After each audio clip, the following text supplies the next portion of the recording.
للہ وحدہ والصلاة والسلام علی من لا نبی بعدہ لا نبی بعدہ ولا رسول بعدہ ولا معصوم بعدہ لا شریعت بعد شریعتہ ولا امت بعد امتہ ولا رسالت بعد رسالتہ وصلی علی سید الرسول و خاتم الانبیاء وعلى آلہ و اصحابہ الاتقیاء والاصفیاء الذین هم خلاصۃ العرب العرباء و خیر الخلائق بعد الانبیاء اما بعد فاعوذ باللہ من الشیطان الرجیم بسم اللہ الرحمن الرحیم قل ان کنتم تحبون اللہ فاتبعونی یحببکم اللہ ویغفر لکم ذنوبکم واللہ غفور رحیم وقال تعالی فی مقام آخر قل یا اہل الکتاب تعالوا الی کلمۃ سواء بیننا وبینکم الا نعبد الا اللہ ولا نشرک به شیئا ولا يتخذ بعضنا بعضا اربابا من دون اللہ فإن تولوا فقولوا اشهدوا بأننا مسلمون وقال تعالى في مقام آخر هو الذي أرسل رسوله بالهدى ودين الحق ليظهره على الدين كله وكفى بالله شهيدا محمد رسول الله والذين معه أشداء على الكفار رحماء بينهم صدق الله وصدق رسوله النبي الكريم ونحن على ذلك لمن الشاهدين والشاكرين والحمد لله رب العالمين اللهم صل على سيدنا ومولانا محمد وعلى آل سيدنا ومولانا محمد واصحاب سیدنا و مولانا محمد وبارک وسلم ثم صلی علیہ۔ یہ آرزو ہے کہ اپنے آقا کو دھڑکنوں کا سلام لکھوں، یہ آرزو ہے کہ اپنے آقا کو دھڑکنوں کا سلام لکھوں، لفظ سے شبنم کے موتی لے کر میں ان کے قدموں کے نام لکھوں۔ میں ان کا ادنا سا امتی ہوں، میں کیسے ان کا شان لکھوں، خدا سے الفاظ سحر عطا ہوں تو پھر میں ان کا کلام لکھوں۔ پتہ نہیں یہ میری عقیدت ہے یا ان سے نسبت کا سلسلہ، پتہ نہیں یہ میری عقیدت ہے یا ان سے نسبت کا سلسلہ، کہ روزہ جب تک نہ دیکھ پاؤں بہشت کو ناتمام لکھوں۔ اور ہے میرے دل کے نگینے میں مدینے والا، میرے دل میں میرے سینے میں مدینے والا، ہے میرے دل کے نگینے میں مدینے والا، میرے دل میں میرے سینے میں مدینے والا، اور اس کا یہ زور تلاطم کیا بگاڑے گا بھلا، اس کا یہ زور تلاطم کیا بگاڑے گا بھلا، ہوگا جس پاک سفینے میں مدینے والا۔ چھوٹی معصوم سی بچیاں بھی ہیں مدحت میں مگن، آیا جب شہر مدینے میں مدینے والا، انبیاء اور رسول کا وہ بنا پیش امام، بیت اقدس کے شبینے میں مدینے والا، وہ مہینہ بھی ہے مہینوں میں کتنا پیارا، آیا جس پیارے مہینے میں مدینے والا، میرے دل کے نگینے میں مدینے والا، میرے دل میں میرے سینے میں مدینے والا۔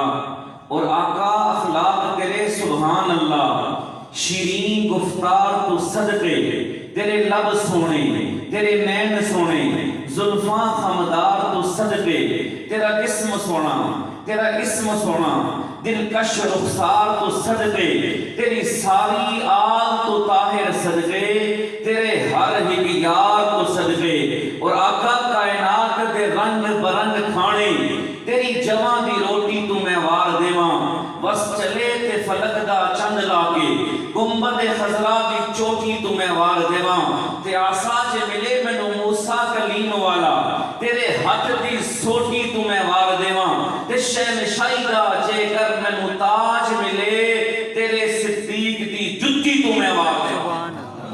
انتہائی واجب الاحترام قابل سخت تعظیم و تکریم بزرگوں، دوستوں اور بھائیوں، آج پہلی مرتبہ آپ حضرات کے اس خوبصورت مبارک مقدس منور ماحول میں محفل نعت کے مقدس عنوان پر جمع ہونے والے ان دوستوں کے بیچ اللہ تعالیٰ نے لا کھڑا کیا ہے۔ دعا فرمائیں کہ اللہ تعالیٰ ہم سب کا یہاں مل بیٹھنا، سننا سنانا محض اپنی رضا کے لیے اپنی بارگاہ میں قبول و منظور فرمائے۔ اس ماحول اور اس زمانے میں ہم لوگ سانس لے رہے ہیں، یہ زمانہ اور ماحول ایسا ہے کہ پوری دنیا کا کفر بلا تفریق علاقہ، بلا تفریق رنگ و نسل، بلا تفریق قوم مسلمانوں کے خلاف اکٹھا ہے۔ اس کفر کا تعلق کسی بھی فرقے سے ہے، کسی بھی طبقے سے ہے، کسی بھی علاقے، کسی بھی ملک، یہاں تک کہ کسی بھی بر اعظم کے ساتھ ہے۔ وہ مسلمانوں کے خلاف اکٹھے ہیں اور مسلمانوں کا تعلق ایک امت کے ساتھ ہے، ایک نبی کے ساتھ ہے، ایک قرآن کے ساتھ ہے، ایک کلمے کے ساتھ ہے۔ لیکن مسلمان کہیں ملکوں میں تقسیم ہے، کہیں علاقوں میں تقسیم ہے، کہیں مسالک میں تقسیم ہے، کہیں مذاہب میں تقسیم ہے، کہیں فرقوں میں تقسیم ہے۔ مسلمانوں کا آپس میں اختلاف اور انتشار جتنا آج روز روشن کی طرح واضح ہے، پہلے کبھی نہ تھا، اور کفر کا آپس کا اتحاد جتنا آج روز روشن کی طرح واضح ہے، اتنا پہلے کسی دور میں نہ تھا۔ آج بیت المقدس کے پڑوس میں، غزہ کے علاقے میں، وہ معصوم بچی جو ہاسپٹل میں زیر علاج ہے، اور وہ جب اپنی ہسپتال کی کھڑکی سے باہر جانتی ہے تو اسے وہ ٹینک نظر آتے ہیں کہ جن کا رخ اس کے ہسپتال کی طرف ہے، تو اس کے دل میں ایک ہی آرزو، ایک ہی تمنا اور خواہش ہوتی ہے کہ کاش مسلمان اکٹھے ہو جائیں۔ اگر ہم اکٹھے ہو کر صرف ایک آنسو ہی بہا دیں، ہم اکٹھے ہو کر ایک آواز ہی بلند کر دیں، تو کفر اپنی موت آپ مر جائے گا۔ لیکن یہ بے حسی مسلمانوں کے اندر یقیناً موجود ہے، اور یہ بہت بڑا لمحہ فکریہ ہے۔ اکثر آج کل جہاں بھی فلسطین کے حوالے سے، بیت المقدس کے حوالے سے گفتگو ہوتی ہے تو وہاں ایک موقف مسلمانوں کا ہے، ایک کفار کا ہے، اور ایک موقف بیچ کے لوگوں کا ہے، جو ہے تو کافر لیکن وہ کسی نبی کو نہیں مانتے، یا کسی نبی کی طرف اپنے آپ کو منسوب نہیں کرتے۔ ہندو ہیں، دہریے ہیں، بدھ مت قوم ہے، یا کچھ ایسے سیکولر قسم کے لوگ ہیں جو کہتے ہیں ہم لا دین ہیں، ہمارا کسی دین کے ساتھ کوئی تعلق نہیں ہے۔ ان دنوں میں جب بات ہوتی ہے تو ان کی طرف سے ایک موقف سامنے آتا ہے، وہ یہ تاثر دینے کی کوشش کرتے ہیں کہ اس وقت دنیا میں جتنی بھی جنگ ہو رہی ہے، الیاذ باللہ اس جنگ کا تعلق انبیاء کے ساتھ ہے۔ یہ اشکال، یہ سوال ذہن میں پیدا کیا جاتا ہے اس سوال پر وقت خرچ ہوا، اس سوال کو پیدا کرنے کے لیے سرمایہ خرچ ہوا۔ کئی ایسے ہمارے سادہ مسلمان بھی ہیں جو کہتے ہیں یار بات تو وہ ٹھیک کر رہا ہے کہ ایک طرف لڑنے والا مسلمان ہے جو اپنی نسبت حضرت محمد مصطفیٰ صلی اللہ علیہ وسلم کی طرف کرتا ہے، ایک طرف لڑنے والا یہودی ہے جو اپنی نسبت حضرت موسیٰ کلیم اللہ علیہ السلام کی طرف کرتا ہے، ایک طرف ان یہودیوں کے پشت پہ کھڑا ہوا عیسائی ہے، نصرانی ہے، وہ اپنی نسبت حضرت عیسیٰ علیہ السلام کی طرف کرتا ہے۔ تو یقیناً ان سب مذاہب کا تعلق، ان سب طبقوں اور امتوں اور فرقوں کا تعلق تو کسی نہ کسی نبی کے ساتھ ہے۔ تو یہ ذہن میں اشکال پیدا کرتا ہے، ہو نہ ہو یہ جنگ نعوذ باللہ انبیاء کی وجہ سے ہے۔ حالانکہ یہ بات قطعاً عقل کے بھی خلاف ہے، دین کے بھی خلاف ہے، قرآن و سنت کے بھی خلاف ہے، تورات، زبور اور انجیل کے مزاج کے بھی خلاف ہے۔ میں آج کی گفتگو میں اسی سوال کا جواب عرض کر کے بات کو ختم کروں گا۔ اللہ تعالیٰ نے انسانیت کی رشد و ہدایت کے لیے جو انبیاء علیہ السلام کا سلسلہ شروع کیا، اس سلسلے کا آغاز جناب آدم علیہ السلام سے ہوا اور اس سلسلے کا اختتام حضرت محمد مصطفیٰ صلی اللہ علیہ وسلم پر ہوا۔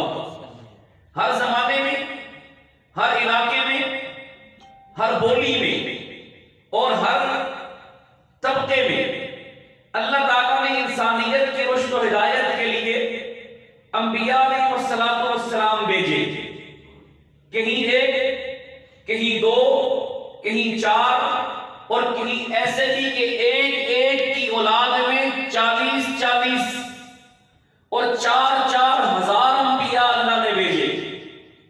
ہر نبی نے، ہر رسول نے، ہر پیغمبر نے دنیا میں آ کر انسانیت کی رشد و ہدایت کے لیے، انسان کو انسان بنانے کے لیے، بندے کو بندہ بنانے کے لیے جو محنت کی ہے وہ آج بھی قرآن کے اوراق میں موجود ہے۔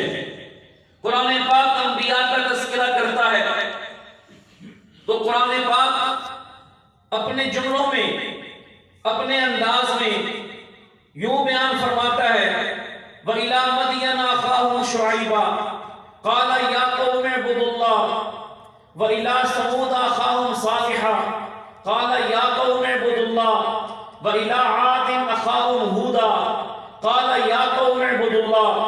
قرآن کا مزاج یہ بتا رہا ہے کہ آدم کی ساری اولاد میں جتنے بھی نبی، پیغمبر اور رسول آئے، ہر نبی، پیغمبر اور رسول نے جو سب سے پہلا اعلان کیا وہ یہ کیا کہ ایک اللہ کی عبادت کرو، اور انسان کو انسان بنا دیا، مختلف اطراف میں جھکی ہوئی جبینوں کو ایک خالق اور ایک مالک کے سامنے جھکا دیا۔ یہ انبیاء کی محنت ہے۔ یہ سلسلہ چلا حضرت آدم سے، اس کا اختتام ہوا حضرت محمد مصطفیٰ صلی اللہ علیہ وسلم پر۔ ہر علاقے، ہر قوم، ہر زمانے کے نبی آئے ہیں۔ جب اس سلسلے کا اختتام ہوا ہے، ذرا اس اختتام سے پہلے بات کا آپ جائزہ لیں گے تو آپ کو اندازہ ہوگا۔ حضرت آدم تکوینی امور کے پہلے نبی ہیں۔ اللہ تعالیٰ نے صرف اتنا کام ذمہ لگایا کہ اپنی اولاد کو میرا تعارف کروانا ہے، اپنی اولاد کو میرا بتانا ہے، اپنی اولاد کو رب کی وحدت کا، میری الوہیت کا، میری ربوبیت کا آپ نے بتانا ہے، اور ساتھ ساتھ اپنی نبوت کا پرچار کرنا ہے۔ حضرت آدم کے بعد حضرت آدم ہی کی اولاد میں جناب نوح آئے ہیں۔ یہ تکوینی امور کے پہلے رسول بن کے آئے ہیں۔ ان کے پاس پہلی شریعت آئی ہے۔ حضرت نوح کے پاس پہلا صحیفہ آیا ہے۔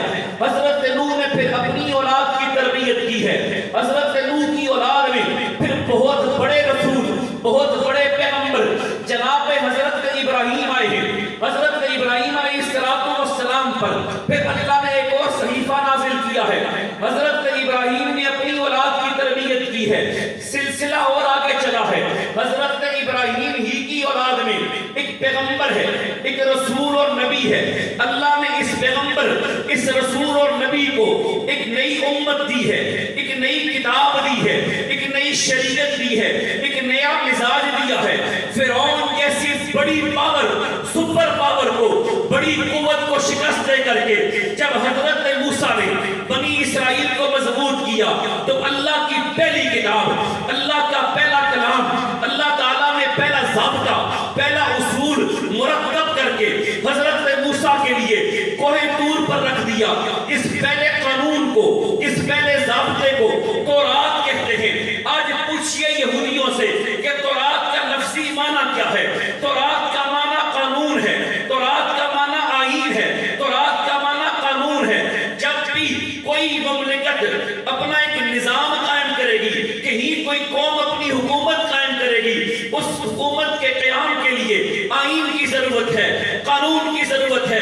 اللہ تعالیٰ نے قانون حضرت موسیٰ علیہ السلام کے لیے تورات کی شکل میں نازل فرمایا. حضرت موسیٰ نے اس قانون کے ذریعے بنی اسرائیل کو مضبوط کیا. بنی اسرائیل کی حکومت قائم ہوئی. مصر میں وہ جو حضرت یعقوب نے, حضرت یوسف نے اپنی اولاد کو آ کر کے بسایا تھا, یہ اولاد اتنی گمراہ ہو گئی تھی کہ آج یہ غلام بن چکی تھی. حضرت موسیٰ نے اس غلام قوم کو آزاد کروا کے نئی مملکت بنا کر کے نئے علاقے میں نئی ریاست کا قیام کیا ہے. اور رب نے اس ریاست کے قیام کے لیے جو کتاب دی ہے, اس کتاب کا معنی قانون. کیا معنی ہے بھائی؟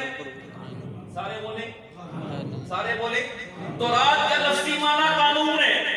کہ اس وقت تقسیم پاکستان اور تقسیم ہند ہو رہا تھا تو بہت بڑے ایک اجلاس میں, مشترکہ اجلاس تھا کانگریس کا, تو وہاں مسٹر گاندھی نے میرے اور آپ کے قائد مسٹر محمد علی جناح مرحوم سے کہا تھا کہ ہے مسٹر محمد علی, تم الگ ریاست کا مطالبہ کر رہے ہو, الگ خطے کا مطالبہ کر رہے ہو, الگ ریاست کا مطالبہ تم کیسے کر سکتے ہو؟ ملک کا نظام چلانے کے لیے تو آئین کی ضرورت ہے, تمہارے پاس تو آئین کوئی نہیں. اس بہت بڑے مشترکہ اجلاس میں مسٹر محمد علی جناح نے کھڑے ہو کر کہا تھا کہ آئین کی فکر تم کرو, گاندھی جی قانون کی فکر تم کرو, ہمارے پاس تو اللہ کا قرآن موجود ہے. زور سے کہو سبحان اللہ. یہ الگ عنوان ہے کہ وہ نافذ نہیں ہوا آج تک, اس کے جزیات نافذ ہیں. اگر کلی طور پر قرآن کا قانون اس آئین, اس ملک کے آئین پہ اس کو بالا دستی حاصل ہوتی تو آج یہ ملک اسلام کا ایسا گہوارہ ہوتا کہ کسی بھی عنوان پر کسی جملے کی تشریح نہ کرنی پڑتی. بہرحال تورات کا معنی کیا ہے؟ قانون. ایک نیا ملک بن گیا, اللہ نے قانون دے دیا. یہودیوں نے, یہود کے علماء نے تورات کو یاد بھی کرنا شروع کیا. تورات کو مختلف علاقوں میں رکھ کر کے ایک نظام چلانا شروع کیا. لوگ آ کر مسئلہ پوچھتے تھے, یہود کے علماء تورات کو دیکھ کر مسئلہ بتا دیا کرتے تھے. اور اس زمانے کا جو نظام تھا, عدالت کے اندر بھی تورات موجود ہے, عبادت گاہوں کے اندر بھی تورات موجود ہے, کاروباری مراکز کے اندر بھی تورات موجود ہے. اسی ضابطے اور اصول کو دیکھ کر نظام چل رہا تھا. وقت گزر گیا, حضرت موسیٰ دنیا سے چلے گئے, حضرت ہارون چلے گئے, بعد میں ان کی اولاد میں آنے والے نبی دنیا سے رخصت ہوتے گئے. یہودیوں نے تورات کو تبدیل کر دیا. سب سے پہلا کام یہ کیا, تورات کو مختلف حصوں میں تقسیم کر کے الگ الگ کر دیا. کسی ایک ہی مکتبے سے اکٹھی تورات نہیں ملتی ہے, مختلف حصوں میں تقسیم کر کے کچھ سپارے الگ کر دیے, کہیں اس حصے کو الگ کر دیا. دنیا کے مختلف کونوں میں جہاں جہاں یہودی آباد تھے اس تورات کو مختلف حصوں میں تقسیم کر دیا. اور پھر جہاں جہاں اپنی مرضی کی بات تھی اس کو باقی رکھا. جہاں اپنے پیٹ پہ لات پڑتی تھی یہود کے علماء میں تبدیلیاں شروع کر دی، تحریف شروع کر دی۔ اللہ تعالیٰ نے تورات کی تصحیح کے لیے ایک پیغمبر کو بھیجا اور اللہ نے اسے پھر کتاب دی ہے۔ یہ کیا ہے؟ یہ زبور تورات کی تصحیح ہے، تورات کا تتمہ ہے، تورات کا آپ یہ سمجھ لیں کہ تکملہ ہے۔ جو تورات کے اندر قوانین تھے، جب ان میں تبدیلی کرنا شروع کی، رب نے جناب زبور کو، جناب داؤد کو بھیجا اور کہا اب زبور کی تلاوت کیجئے، ایک ایک کے دل میں ان قوانین کو اتاریے، یہ ضابطے کھول کھول کر کے بیان کیجئے۔ یہ تہذیب اور تمدن، یہ کلچر اور ثقافت جو تبدیل کر دی گئی ہے حضرت موسیٰ کے زمانے کی، آج بدل گئی ہے، دوبارہ اسی نظام کو لائیے۔ حضرت داؤد علیہ السلام نے جب زبور کی تلاوت کی ہے، دوبارہ ماحول بنا ہے، دوبارہ قوم اپنے جو ہے وہ ایک ٹریک پہ چل پڑی ہے، دوبارہ نظام کو سنبھالا ملنا شروع ہوا ہے۔ حضرت داؤد ہی کا بیٹا ہے، حضرت داؤد کا خلیفہ ہے، حضرت داؤد کے گھر کا لڑکا ہے، حضرت داؤد کا بیٹا جناب سلیمان ہے۔ جوانی میں رب سے دعا کرتا ہے، رب اغفر لی وہب لی ملکا لا ينبغی لأحد من بعدی، اللہ جی مجھے ایسی حکومت دے، پہلے تو مجھے معاف کرنا، بہت بڑی بات کرنے لگا ہوں، رب اغفر لی، پھر کہا وہب لی ملکا لا ينبغی لأحد من بعدی، ایسی حکومت دے جو حکومت میرے بعد پھر کسی اور کا نہ ملے۔ رب سے مانگا سلیمان نے، داؤد کے بیٹے نے۔ رب نے کہا سلیمان کیا یاد کرے گا، تو نے کس سے کیا مانگ لیا ہے؟ میں پوری دنیا کے نظام کو تیری انگلی کے اشارے پہ، اشارے کے تابع کر دوں گا۔ فسخرنا له الريح تجری بأمره رخاء حيث أصاب، حضرت سلیمان کے لیے اللہ نے ہواؤں کو مسخر کر دیا، سمندر کی مشینوں کو مسخر کر دیا، خلا کا نظام مسخر کر دیا، جنات کو مسخر کر دیا، ساری کائنات کی مخلوق سلیمان کی انگلی کے اشارے کی طرف دیکھتی ہے اور اشارہ پا کر چلتی ہے۔ اللہ نے پھر قوم بنی اسرائیل کو اپنے پاؤں پر کھڑا کر دیا۔ مشرق میں حکومت ہے، مغرب میں حکومت ہے، شمال میں حکومت ہے، جنوب میں حکومت ہے، زمین پہ حکومت ہے، خلا میں حکومت ہے، فضا میں حکومت ہے، سمندر میں حکومت ہے۔ یہ کون تھے؟ بنی اسرائیل تھے، جنہوں نے اس قانون کو، اس ضابطے کو، رب کے بھیجے ہوئے آئین کو جب دوبارہ مرتب کر کے تلاوت کرنا شروع کیا، سینوں میں اتارنا شروع کیا، رب نے حکومت کو، اقتدار کو، نظام کو ان کے تابع کر دیا، ان کی انگلی کے اشارے پہ چلا دیا۔ یہود قوم آگے بڑھنا شروع ہوئی ہے، انہوں نے دوبارہ زبور کے اندر بھی تحریف کرنا شروع کر دی۔ حضرت سلیمان کے جانے کے بعد تورات میں بھی، زبور میں بھی تحریف شروع ہو گئی ہے۔ رب اکبر نے پھر ایک مرتبہ یعقوب کی اولاد پہ احسان کیا، پھر ایک مرتبہ بنی اسرائیل پہ احسان کیا، اور اب کی بات تو رب نے ماں کی گود میں ایک بچے سے اعلان کروا دیا، انی عبداللہ آتانی الکتاب وجعلنی نبیا وجعلنی مبارکا اینما کنت واوصانی بالصلاۃ والزکاۃ ما دمت حیا۔ یہ کون ہے؟ یہ سیدہ مریم ہے، جس کی گود میں بچہ بول پڑا، انی عبداللہ، میں اللہ کا بندہ ہوں، آتانی الکتاب، رب نے مجھے کتاب دی ہے۔ اس کتاب کا نام کیا ہے؟ اسے انجیل کہتے ہیں، یہ انجیل مقدس ہے۔ آج اسلام آباد کے عیسائی کے سر پہ اس انجیل کو رکھو اور اس سے پوچھو تجھے قسم ہے اس مقدس کتاب کی، ذرا بتانا انجیل کا معنی کیا ہے، انجیل کا مطلب کیا ہے، انجیل کا لفظی معنی کیا ہے؟ وہ عیسائی آپ کو بتائے گا۔ اگر نہیں بتاتا ابھی سرچ کریے، گوگل سے پوچھئے انجیل کا معنی کیا ہے۔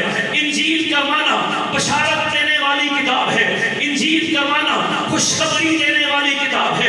اب ذرا انجیل کو کھولیے، وہ خوشخبری کیا دیتی ہے، وہ بشارت کیا دیتی ہے۔ آدم اور عیسیٰ جتنے نبی آئے ہیں ان نبیوں کے ایمان کی بشارت دیتی ہے۔ آدم اور عیسیٰ جتنے رسول آئے ہیں ان رسولوں کے رسول کی بشارت دیتی ہے۔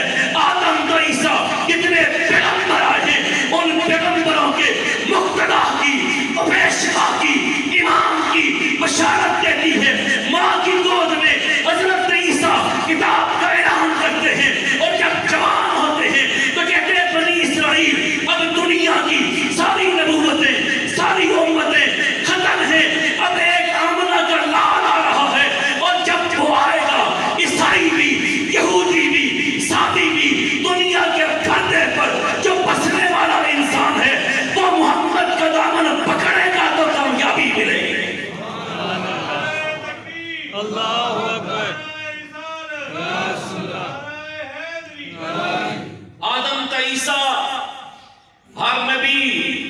ہر رسول، ہر پیغمبر اپنے اپنے زمانے کا نبی ہے۔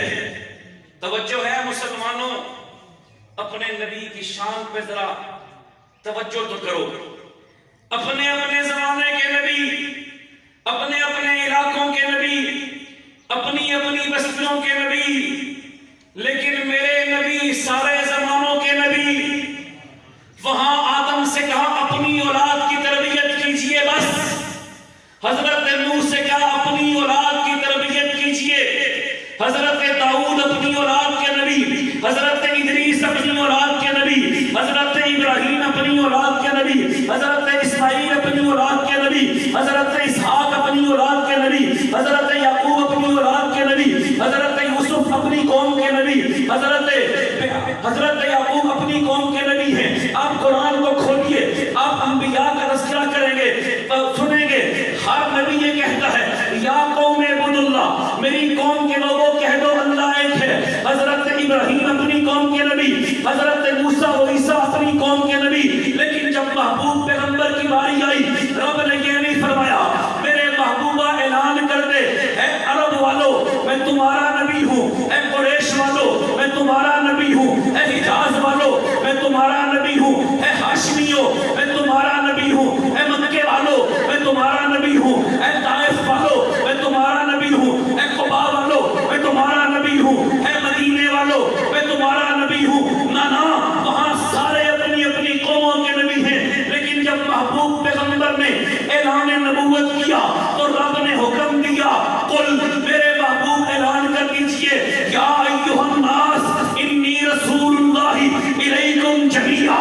تو مجھے پھر کہنے دو، ہر نبی اپنے زمانے کا نبی ہے، اپنی اولاد کا نبی ہے، اپنے علاقے کا نبی ہے، اپنی بستی کا نبی ہے، اپنے دور کا نبی ہے، اپنی امت کا نبی ہے، لیکن دنیا میں کتنے دور آئے ہیں، ہر دور کا نبی میرا نبی ہے، اتنے زمانے آئے ہیں، ہر زمانے کا نبی میرا نبی ہے، کتنے حالات آئے ہیں، ہر حالت کا نبی میرا نبی ہے، اور دنیا میں کتنی مخلوقات ہیں، ہر مخلوق کا نبی میرا نبی ہے، دنیا میں کتنے اطراف ہیں، ہر طرف کا نبی میرا نبی ہے، دنیا میں اتنے زمانے ہیں، ہر زمانے کا نبی میرا نبی ہے، دنیا میں اتنے انسان ہیں اور انسان کا نبی میرا نبی ہے، دنیا میں اتنے جنات ہیں اور جن کا نبی میرا نبی ہے، اور دنیا میں اتنے نبی ہیں ہر نبی کا نبی میرا نبی ہے۔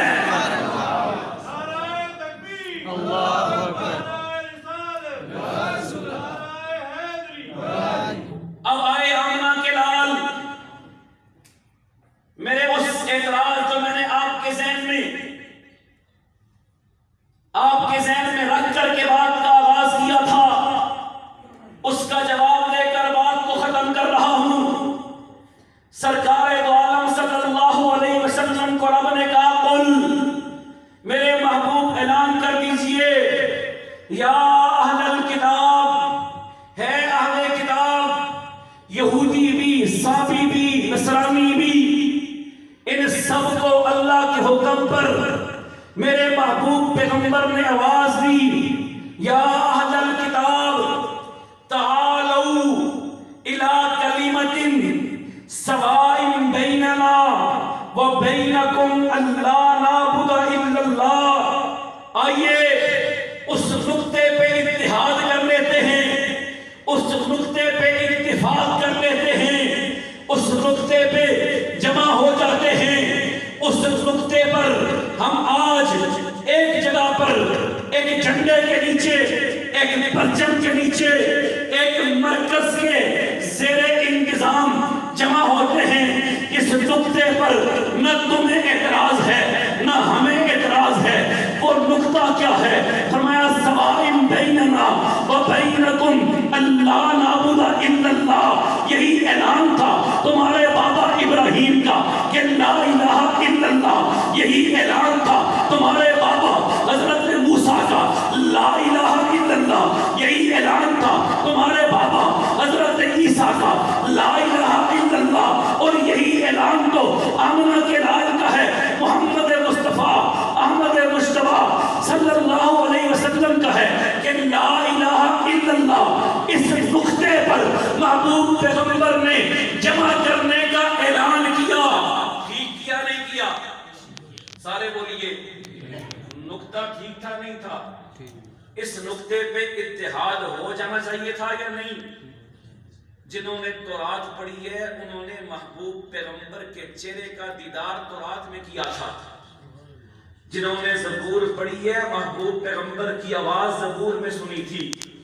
جنہوں نے انجیل کو دیکھا تھا محبوب پیغمبر کے خط و خال، محبوب پیغمبر کی زلفیں، محبوب پیغمبر کا چہرہ وہاں بھی پڑھ لیا تھا. اللہ کے محبوب پیغمبر نے اعلان کیا اللہ کے حکم پہ، تعالوا الی کلمۃ سواء بیننا وبینکم الا نعبد الا اللہ. اب اسلام کا دل کتنا بڑا ہے. یہودیوں میں سے عبداللہ بن سلام آئے، محبوب پیغمبر کے ہاتھ پہ ہاتھ رکھ کر محبوب پیغمبر کے غلام بنے تو آج امت کے امام بن گئے. نہیں آئے؟ کتنا بڑا دل ہے. حاتم تائی کا بیٹا عدی بن حاتم عیسائیوں کا سرخیل ہے، ان کا مبلغ ہے. محبوب پیغمبر کے دربار میں آئے، گلے میں لٹکی ہوئی صلیب کو محبوب پیغمبر نے اتارا، قریب کیا، سرکار نے ہاتھ بڑھایا. عدی بن حاتم محبوب پیغمبر کے غلام بنے تو امت کے امام بن گئے. یہودیت سے آنے والے بھی ہیں، مجوسیت سے آنے والے بھی ہیں. کوئی فارس سے سلمان فارسی آ رہا ہے، کوئی حبشے سے بلال حبشی آ رہا ہے، کوئی روم سے سہیب رومی آ رہا ہے، کوئی مکے سے، کوئی طائف سے، کوئی مدینہ سے، کوئی بنو بکر سے، کوئی بنو تمیم سے، کوئی جو ہے وہ اس علاقے سے، کوئی کس علاقے سے. جہاں جہاں سے محبوب پیغمبر کے پاس صحابہ آئے جو اللہ کی وحدانیت اور محبوب پیغمبر کی نبوت اور ختم نبوت پر متفق تھے، محبوب پیغمبر کے غلام بنے اور امت کے امام بن گئے ہیں. بس یہ نقطہ ہے. اب دنیا میں رہنے کا حق صرف اس شخص کو ہے جو کلمہ پڑھتا ہے لا الہ الا اللہ محمد رسول اللہ. دنیا میں نظام چلانے کا حق اس کا ہے. زندہ تو سارے ہی ہیں. نظام چلانے کا حق صرف اس کا ہے جو محمد کو رسول مانتا ہے. یہ دھرتی ساری کی ساری اس دھرتی کا مالک اللہ ہے. اور اللہ تعالیٰ نے حضرت موسیٰ کے زمانے میں حضرت موسیٰ کے ماننے والوں کو اختیار دیا تھا نظام کو قائم کریں. حضرت عیسیٰ کے زمانے میں عیسائیت کو اختیار تھا نظام کو قائم کریں. آج یہ محمدی دور ہے. اللہ کے محبوب پیغمبر کے ماننے والے، اللہ کے محبوب پیغمبر کا کلمہ پڑھنے والے ابو بکر و عمر، عثمان و علی، حضرت حسن و معاویہ، انہوں نے 5-6 افراد نے نام محمد کو نبی کے جانے کے 50 سال تک کے عرصے میں پوری دنیا پہ غالب کر کے یہ بتا دیا ہے یہ دھرتی اللہ کی ہے. اس دھرتی پہ نظام بھی اللہ کا چلے گا اور اللہ والا وہی ہے جو محمد کو اللہ کا رسول مانتا ہے. اب آخری بات کر کے بات کو ختم کر رہا ہوں. آج جو اپنے نام کے ساتھ عیسائی لکھ کے حضرت عیسیٰ کی طرف اپنے آپ کا منسوب کر کے کسی محمدی مسلمان سے جھگڑا کرتا ہے، سمجھ لے یہ عیسیٰ کا نہیں ہے. عیسیٰ تو محبوب پیغمبر کی بشارت دے کر کے دنیا سے رخصت ہوئے ہیں. یہ رب کا بھی غدار ہے. حضرت عیسیٰ کوئی باغی ہے جو اپنے نام کے ساتھ موسوی اور یہودی لکھ کر کے مسلمانوں کے مقابلے میں آتا ہے. یاد رکھنا یہ رب کا بھی غدار ہے، حضرت موسیٰ کا بھی غدار ہے.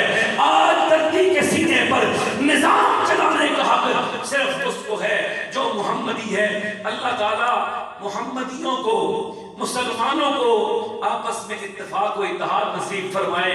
خدا کی قسم جب تک ہم متحد تھے ہمارا ایک بیان کام کرتا تھا، لیکن آج ہم آپس میں اختلاف میں ہیں. ہر ملک بیان دے رہا ہے، ہر مسلمان اپنی جگہ پہ احتجاج کر رہا ہے، لیکن کوئی فرق نہیں پڑتا.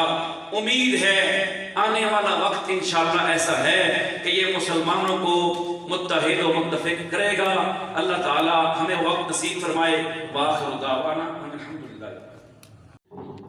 دعا سے پہلے ایک اعلان سنتے ہیں. انشاءاللہ جمعے کے دن یہاں کراچی کمپنی ویگن سٹینڈ پہ مسجد عبداللہ بن مسعود کے باہر عظیم الشان سیرت کانفرنس ہے. سیرت پیغمبر انقلاب کانفرنس، اس میں بھی آپ حضرات شریک ہوں گے تو انشاءاللہ بہت فائدہ ہوگا، ایمان تازہ ہوگا، جس طرح آج ہوا۔ ان حضرات نے بھی آج کا یہ پروگرام کیا ہے، اللہ تعالیٰ سب کا آنا بھی اور یہ پروگرام کرنا بھی قبول فرمائے۔ اللہم صلی علی سیدنا و مولانا محمد وعلی آل سیدنا و مولانا محمد مبارک وسلم ثم صلی علیہ۔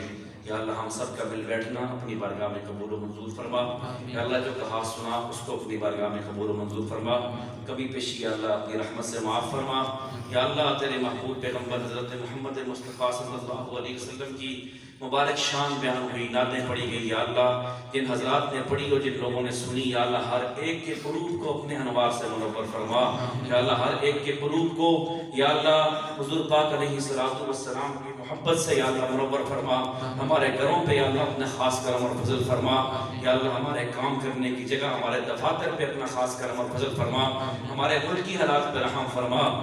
عالم اسلام کے مسلمانوں کو یا اللہ آپس میں اتفاق و اتحاد نصیب فرما۔ یا اللہ جتنے بھی یا اللہ اس وقت کفار ہیں وہ آپس میں متحد ہیں، یا اللہ انہیں آپس میں ٹکرا کے پاش پاش فرما۔ یا اللہ جو مظلوم مائیں اور مظلوم بہنیں اور مظلوم بچے اور نوجوان اور بوڑھے یا اللہ اس وقت فلسطین میں پریشان ہیں، یا اللہ ان کی اس پریشانی کا احساس کرنے کی توفیق عطا فرما۔ یا اللہ ہمارے امت مسلمہ کے حکمرانوں کو اور یا اللہ امت مسلمہ کے اتحادیوں کو یا اللہ آپس میں جو اتحاد کا نام لیتے ہیں، متحد ہونے کی دعویٰ کرتے ہیں، یا اللہ ان کو وہ درد نصیب فرما۔ یا اللہ اس تکلیف کا احساس نصیب فرما۔ یا اللہ ہم سب کے حال پہ رحم فرما۔ جن مرحومین کا پہلے اعلان ہوا ہے یا اللہ ان کے درجات کو بلند فرما، آخرت کے تمام منازل کو آسان فرما۔ یا اللہ کل تک وہ ان کے ساتھ تھے، سابقہ محفلوں میں ان کے ساتھ تھے، آج وہ نہیں ہیں، تیرے پاس پہنچ چکے ہیں، یا اللہ ان کی جو نیکیاں تھیں انہیں اپنی بارگاہ میں قبول و منظور فرما۔ یا اللہ ان کی خطاؤں سے درگزر فرما، ہمارے حال پہ بھی رحم فرما۔ یا اللہ جتنے حضرات یہاں بیٹھے ہیں، ہم میں جو بیمار ہیں روحانی جسمانی، یا اللہ شفائے کاملہ عاجلہ مستمرہ عطا فرما۔ یا اللہ جو ساتھی اس پریشانی کے اندر مبتلا ہے یا اللہ اپنی رحمت سے اس کی پریشانی کو دور فرما۔ وصلی اللہ تعالی علی خیر خلقہ محمد و آلہ و صحبہ اجمعین برحمتک۔